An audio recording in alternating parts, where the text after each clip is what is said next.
Hey ladies and gentlemen, welcome back. This is HD StarCraft and it is time for game 3 of this best of 9 show match between tt.WhiteRa and Quantic Gaming's Hyun. And the creep on this map is holy, oh my god, Z-Balls bright as hell, what the hey? And it is snowing as well. This is actually one of the new maps from the GSL. It is called GSL Planet S. And I have no idea what the deal is with the creep. Apparently it has adapted to this Arctic climate, and so it is now assimilated the snow, and it has become part of the surface of the creep, I guess. I don't know, but this is going to be a very cool map. Let me give you guys a quick virtual tour here. We do have the natural expansion, which is what you would normally expect on most maps. We do have a bit of a little ledge right here, or I don't know, glacier or ice cliffs or something like that, and it's going to help Protoss obviously wall this off with the Forge Fast Expand if they so choose to do so, or Nexus First or whatever.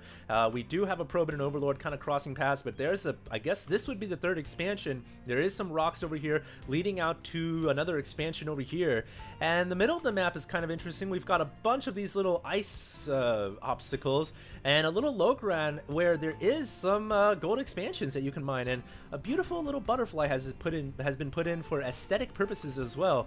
Maybe this was I don't even know where this planet would be in the galactic system or the universe. This is one of the weirdest looking planets I've ever seen, but it is completely snowy and ice capped. I love the new snow climate afforded by Blizzard, by the way. They gave this to the GSL a few months ago, and the GSL has really worked this into a lot of their maps. I love it. There was a snowy version of Tal'Darim Ultra as well, I believe. I think that was the very first version, the very first map they incorporated snow on, and it just gives a little bit more of a, I guess, a little fun tweak to the game. Makes it a little bit more aesthetically pleasing for those of you guys who I don't know, like to go snowboarding and skiing. But we do have the Protoss player over here on the top right hand side of Planet S. That is WhiteRa, and the first two games of this series have been incredible. The first game was a great Skytoss build by WhiteRa. Hyun tried everything he could not stop it. The second game was bananas. All right, B-A-N-A-N-N-A-S. I think that's how you spell it. Bananas. It was insane. If you guys, I can't really describe it. The best way to explain that game to your friends or your family or whoever would be interested in hearing about it would be tell them to go watch that cast, because it was that damn insane. And WhiteRa so far has been a B-A-L-L-E-R. He's been a baller. He's been pretty much putting the slam dunk down on Hyun, and Hyun right now doesn't have an answer for WhiteRa in this best of 9. He's got to start to pick up some momentum sooner rather than later, otherwise he is going to be in a ton of trouble. WhiteRa has actually walled this off interestingly. He's sealed it off here. No, he's canceled the pylon, and he's going to bring it back one hex. No, he's going to cancel the pylon again, and he's going to bring it back one more hex. And that does happen sometimes when you play on a new map that you're completely unfamiliar with. You know, you're not too sure how to play the Tetris that Protoss have to play. It's a little mini game that you know, if you guys never knew about it, that's what Protoss are doing in the beginning.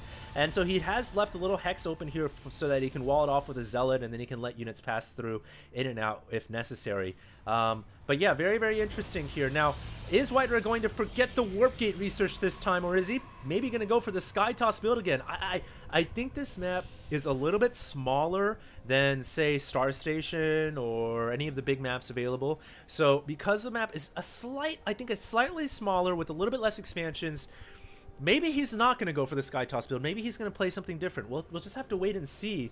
Of course, there is an Overlord coming in here, so it is going to be able to scout the Cybernetics core.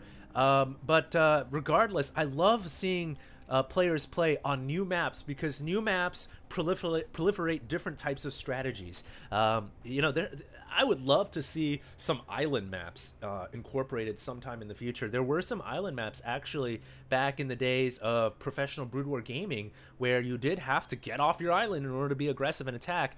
A lot of different and interesting strategies. Sometimes there are even maps where both players will spawn in the middle. There's an impassable terrain in the middle, and then they have to expand outwards, you know, towards the perimeters of the map. So I forgot the names of those maps back in the days, but there are a lot of interesting features you can incorporate here. And, you know, with the game constantly evolving, very much looking forward to seeing new maps, different types of maps coming out in the eventual future. We'll just have to wait and see. Now, there is a Mothership Core coming out here. It is going to be able to fly across the map. Not too sure what it wants to do yet. Maybe WhiteRa is planning to be aggressive here with his Mothership Core. We do have a Stalker in the middle of the field pushing these Zerglings away. Meanwhile, Hyun's Overlord is still alive, in fact. That's kind of interesting. And the Stargate is going to be built for WhiteRa, but WhiteRa actually put that right underneath the Overlord. I'm not sure why he would do that. Unless he plans to cancel it or something and just try to, maybe he's trying to psych out the Overlord or something like that. Yes, he is going to cancel the Stargate, so he was trying to make it look like he was going to go for a Sky Toss strategy, but in fact, yeah, WhiteRa right now is trying to get a little tricky. He's going to instead switch it up and I guess maybe go for the same build he did last game, which was more of a ground-based build. Of course, this time around, it doesn't at least look like Hyun is planning to go for the Swarm Host Contain, but you never know. Lair is on the way, so we'll know once the Infestation Pit comes up. But if he does want to go for the Swarm Host Contain, he will need additional gases. He's currently on 4 gases, so I guess he's got enough. The Mothership Core has been pushed away, and Hyun is going to be pretty happy about that. Didn't really lose much so far in the beginning of this game. You can see 150 to 199, so it's been pretty close. WhiteRa does have a Robotics Bay. He's building Immortals right now and Sentries, and he's added on a Support Bay, so he is going to indeed go for Colossus here. And you know, Colossus, you can never really be wrong with Colossus. In every matchup, they are just so good. Why not get them? So WhiteRa is not going to go for the Sky Toss build this game. As interesting and as creative as it was, you never really want to be predictable. You got to constantly be switching it up. So he is going to go for Colossus. And look at this Overseer going to fly in here. Not really going to get much intel, but it does poop out a Changeling before it dies, and WhiteRa doesn't realize that the Changeling came out. Wow. And I don't know what he just shot there. Did he shoot his own unit? That was kind of weird. I think he just shot his own Zealot right there. That Zealot has no shields. It took 1 permanent damage. Lol. And I guess WhiteRa thought that was indeed the Changeling, but in fact the Changeling is the one back here, and finally he gets the target right.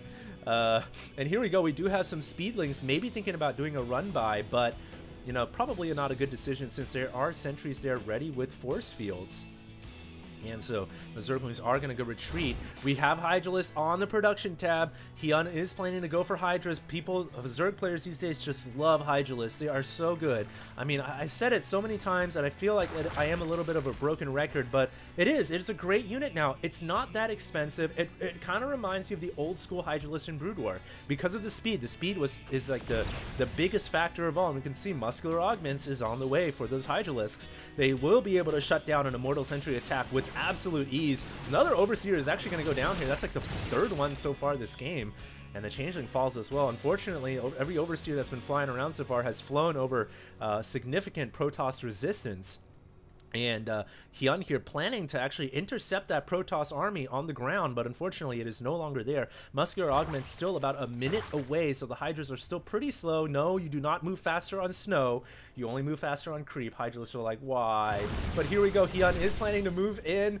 Lawler Gabbers, I think WhiteRa is planning to make an attack. Instead, Hyun is also going to make an attack here as well, and engagement has occurred. Force field's coming down though, but the Hydralisks still have enough range to outdistance the force fields. Of course, even without the ranged upgrade, there is still a formidable threat, but with 2 Colossus in the background, I don't think these Hydras are actually going to be able to survive this fight. They are going to focus down on Immortal. 1 Immortal will fall, but all the Hydras go down, and that's a problem with engaging without Muscular Augments. Those Hydras need the muscles under their slithery bodies in order to escape quickly, and unfortunately that time Hyun loses a very large portion in the early game. In fact, 4,600 minerals to a piffling amount, 1,700 for WhiteRa. So WhiteRa is doing really well right now. He's got everything going for him. Will Hyun be able to mount a comeback? Is he really going to go down 0-3 in this set? Because that would be a terrible way to start a best of 9. Hyun now does have the creep. He has Muscular Augments as well. We are now Lawler skating, ladies and gentlemen.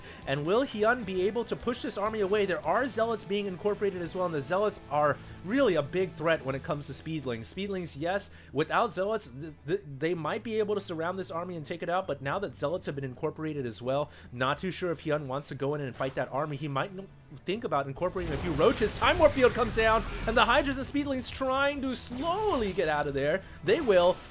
And I think Hyun's going to be forced to engage here because he doesn't want to lose his hatchery. That Time Warp field is still going to be problematic, though. It does not affect Protoss units, only Zerg, only opponent's units. And Hyun here is just taking continual shots from those Colossus. He has to engage. He does have a very good concave. Will he be able to win this fight? It looks like he's got the best of it, but those 3 Colossus are just absolutely murdering everything underneath them. And Hyun has to pull back once again. Groove Spines could be a critical upgrade. He needs to get it, but it's still about 30 seconds away. Hyun is going to lose his base. He just saw several drones in an attempt to defend. Those 2 Colossus are still alive. One of them, 3 Colossus in fact, still alive. One of them in the red deeply, but it doesn't matter if it's at the red or in the green. If it still does the same amount of damage throughout, and it does. And that hatchery is going to fall. WhiteRa taking a significant lead in game number 3 here. Not a good start for Mr. Hyun. He will have to muster up every ounce of Korean blood and skill that he's got in order to hold off this attack.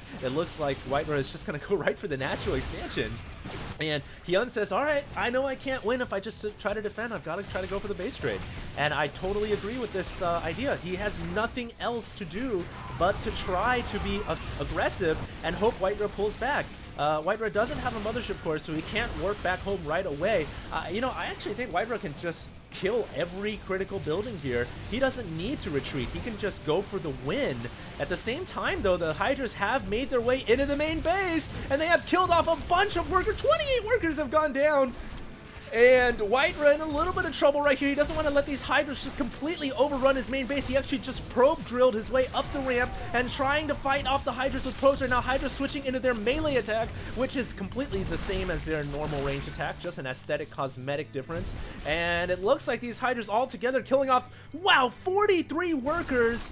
And so the income right now, both players at 3 harvesters and 6 harvesters. This is like the other game, but Hyun realizes that he is way too far behind, cannot come back. GG, well played. WhiteRa has won game 3. And ladies and gentlemen, WhiteRa is now up 3-0 in this series. Not a good start at all for Hyun. He's down several games. Will he be able to mount a comeback, or is this the end of the best of 9? WhiteRa only needs 2 more games in order to close it out. Remember, the first one to 5 wins gets the victory. I hope you guys enjoyed the cast. Let's move on to game 4. We'll be right there, and this is HD signing out.